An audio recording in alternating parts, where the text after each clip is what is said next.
Agarrando pueblo, carne de tu carne, pura sangre y Oiga, vea, son algunas de las películas en que los cineastas Carlos Mayolo y Luis Ospina han colaborado juntos. Y puede que se pregunten, ¿quiénes son ellos? ¿Y por qué se les menciona? Bueno, hoy en día su relevancia no es tan grande como para poder verlos en las noticias todos los días o en redes sociales, pero lo que han marcado y hecho en el mundo de la pantalla grande y chica es algo que sí podemos ver de una manera u otra en los medios de comunicación. ¿Qué tal? Muy buenas tardes, compañeros y maestras. El día de hoy mi compañera Valeria y yo, Inti, les hablaremos de lo que es la pornomiseria. Elegimos este tema como resultado de juntar cosas que a ambos nos interesaban, tales como el cine y su relación con la política, junto a la cinematografía en general. Este tema nos causó gran curiosidad, ya que también es algo que está muy relacionado con conceptos con los cuales no solo nosotros vivimos y vemos, sino que también ustedes, tales como la pobreza en América Latina, las redes sociales y los medios de entretenimiento y comunicación. Pero puede que se pregunten, ¿de qué manera se relaciona todo esto? Y la verdad es que es algo que también nos preguntábamos Valeria y yo al principio. Pero después de investigar el tema, usar diferentes investigaciones, informaciones y materiales a los cuales incluso ustedes pueden tener acceso, ya no hubo dudas. Ya todo estaba más claro, como si este enorme rompecabezas por fin se hubiera resuelto. Y el día de hoy, se los mostraremos. Empezamos. América Latina es un territorio sumamente extenso que abarca desde el sur de los Estados Unidos, incluyendo México, toda Centroamérica y el Caribe, hasta el extremo sur de Sudamérica, conocida como Tierra del Fuego. Hoy en día es fácil verlo de esta manera, ¿no? Ya que es a lo que estamos acostumbrados, pero como antecedentes tenemos que recordar que hace muchos años atrás no lo era, por la conquista española a finales de los años 1400 y principios de los 1500. Tenemos que recordar que en esos tiempos a lo que hoy llamamos hogar fue antes el de los conquistadores, quienes vieron en América Latina o el Nuevo Mundo una gran fuente de recursos valiosos para ellos, como los materiales preciosos, incluyendo aquí el oro, las platas, joyas, nuevos alimentos y una gran mano de obra, lo cual comenzaba a crear en ese primer momento un primer sistema monetario de las cosas aquí mismo. Con el paso del tiempo y de muchos acontecimientos en su devenir, los países latinoamericanos empezaron a ganar su independencia de los conquistadores y ser considerados países libres o un poco más autónomos, unos antes que otros, claramente. Pero el problema es que al empezar esta independencia, Latinoamérica era sumamente pobre, ya que gracias a este sistema monetario que nos dejaron los conquistadores, teníamos que depender de un sistema económico débil, sumamente desigual y dependiente del exterior para muchas cosas que se necesitaban, compitiendo con un mundo con una economía más rápida, sumando a los grandes problemas culturales, políticos y sociales de esta época. Ahora bien, es importante para nuestro tema hablar de esto, ya que históricamente, gracias a este momento tan importante, podemos ver cómo aún con el paso del tiempo Latinoamérica sigue siendo pobre, desigual y aún con los resultados vívidos en carne propia por el paso de este acontecimiento tan importante. Aunque trata de competir con el resto del mundo e incorporarse a este mismo, tristemente sigue muy atrás en comparación. La cinematografía tiene la peculiaridad de que desde los primeros momentos en que vio la luz del mundo ha mostrado una gran variedad de historias, todas tratando de contar entre muchas cosas la psique humana, como las dificultades de la vida, el cómo es nuestro día a día, nuestros pensamientos, ideas, logros, mundos nuevos y el reflejo de nuestra sociedad. Siendo así, investigando supimos que esta manera tan mágica de contar historias llegó a América Latina a finales de los años 1800 y principios de los 1900, teniendo como protagonistas a México, Colombia, Argentina, Cuba y Brasil. Estos países latinos, al vivir en su propio contexto, ven al cine como una gran manera de contar sus historias, de mostrar la forma en que viven y recordarse entre sí que aún viviendo grandes problemas se tienen a sí mismos y a sus ganas de salir adelante. Los pioneros en mostrar esta clase de historias datan de los años 30 y 60 sobre todo, y son los siguientes cineastas. Carlos Navarro con Janitzio, de 1934. Fernando de Fuentes con Vámonos con Pancho Villa, de 1936. Leonardo Fabio con Crónicas de un niño solo, de 1965. Y Marta Rodríguez con Chircales, de 1966. Durante la época, esta clase de cine tuvo una gran fama, gracias a las historias que contaba, al alcance al que llegaba y la realidad que mostraba. Pero durante los años siguientes, específicamente los 70s, llegaba un nuevo término, conocido como pornomiseria. Este término surgió como una forma de denunciar un fenómeno que ya existía y que sobre todo ya estaba en expansión, la teatralización de la pobreza. De acuerdo con Michael Foggett, en su escrito sobre qué es la pornomiseria, este término nace en Colombia, a principios de los años 70, con el auge del llamado cine de sobreprecio, el cual fue un conjunto de más de 600 cortometrajes que mostraba la pobreza, la enfermedad y la marginización de estas personas de una manera sensacionalista y sin un análisis social profundo. Todo esto para entender a las personas que los cortometrajes mostraban. Los cineastas Carlos Mayolo y Luis Ospina se dieron cuenta de que este cine estaba dejando de lado el denunciar las desigualdades desde las perspectivas de las personas oprimidas. Esto para convertirse solamente en una industria donde la miseria es un tema que impacta a la sociedad y que por tanto sería fácil de vender. Especialmente en el extranjero, donde este tipo de narrativas en las que se banaliza, se ridiculiza y se burla de las sociedades en América Latina son bastante comunes y consumidas. Carlos Mayolo nace en Cali, Colombia, en 1945 y fallece en el 2007 en Bogotá. Fue un cineasta el cual es considerado uno de los exponentes más destacados del cine de autor colombiano, esto por su calidad artística y su cine contestatario. Apartado de las formas del cine de estudio para poder generar filmes con un carácter más personal con el género del gótico tropical, junto a su compañero Luis Ospina, quien también nace y muere donde Mayolo, pero en los años 1949 y 2019 respectivamente. Fue un reconocido guionista, productor y director de cine, que a lo largo de su carrera dirigió alrededor de 34 producciones.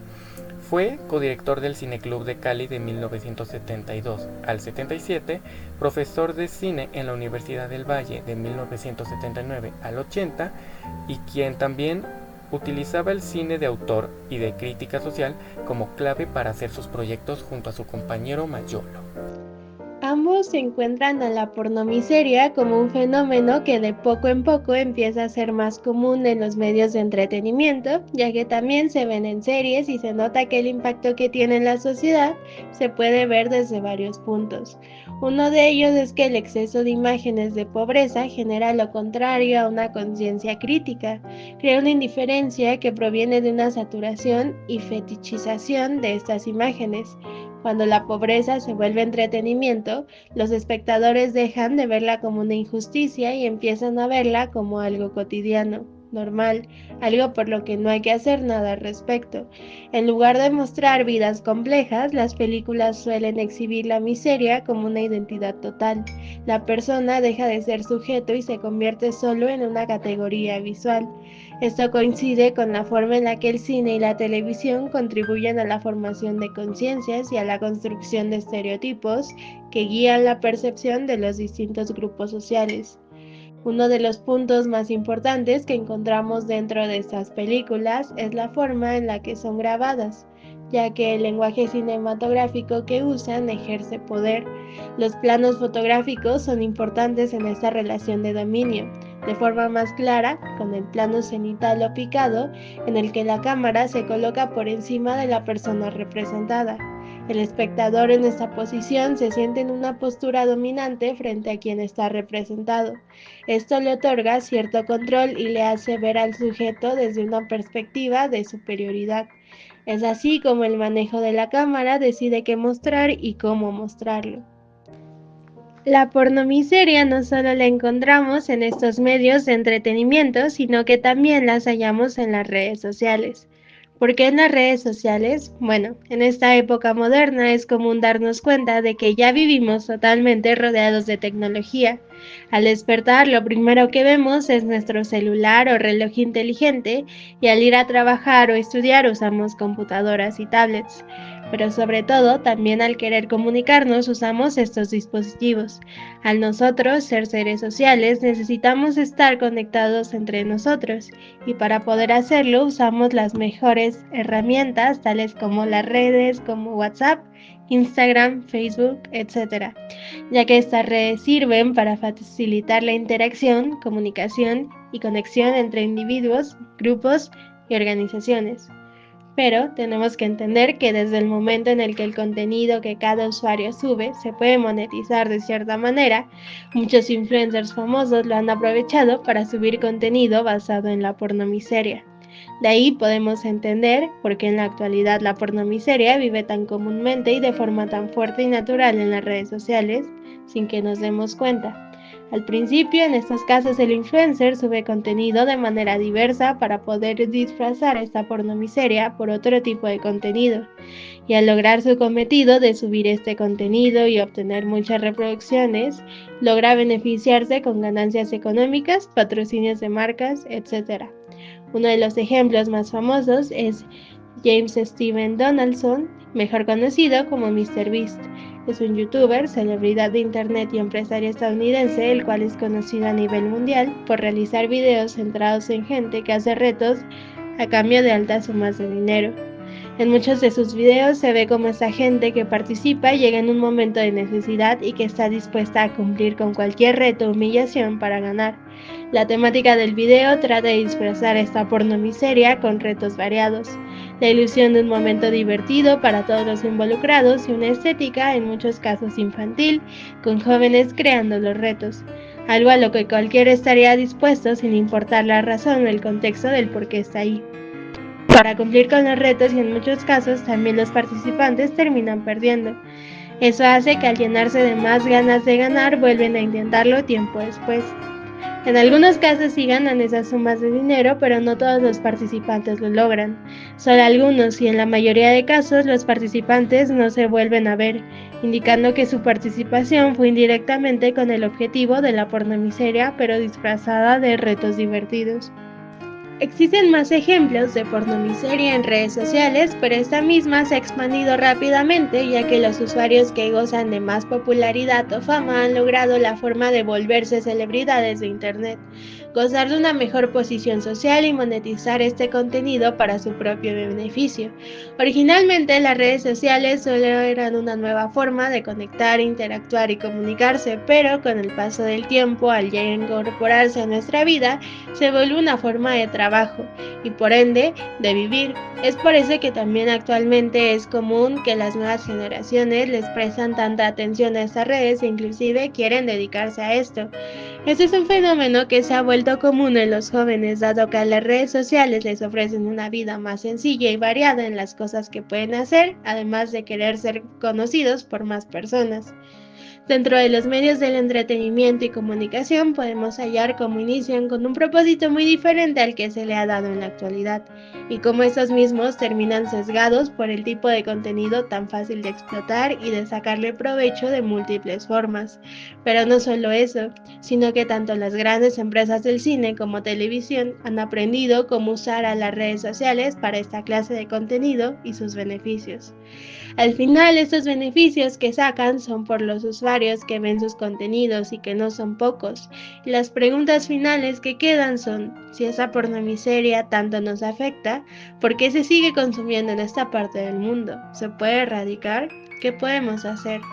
¿Esa pornomiseria en verdad es un reflejo de nuestra sociedad aun cuando no lo queramos ver así?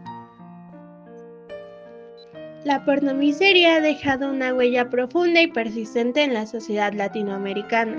Al transformar la pobreza en un producto de consumo, no solo se normaliza el sufrimiento y se perpetúan estereotipos, sino que también se diluye el carácter político de la desigualdad. No obstante, este fenómeno ha permitido visibilizar las estructuras mediáticas, económicas y culturales que lo sostienen, abriendo así la posibilidad de construir alternativas orientadas hacia una representación más justa. Es urgente replantear la forma en que los medios, como el cine y la televisión, retratan la vida social. Como señalamos, las imágenes que consumimos moldean y en ocasiones distorsionan nuestra percepción del mundo, influyendo directamente en cómo comprendemos la realidad y nos relacionamos con ella. Tanto espectadores como creadores debemos buscar rutas que se alejen de la lógica de la pornomiseria y apostar por formas cinematográficas que no respondan únicamente a miradas coloniales. Este fenómeno no pertenece únicamente a épocas pasadas, es un desafío vigente. Evitar que la pobreza se convierta en un espectáculo y devolver la dignidad a quienes han sido reducidos a simples imágenes durante décadas es una tarea ética y urgente.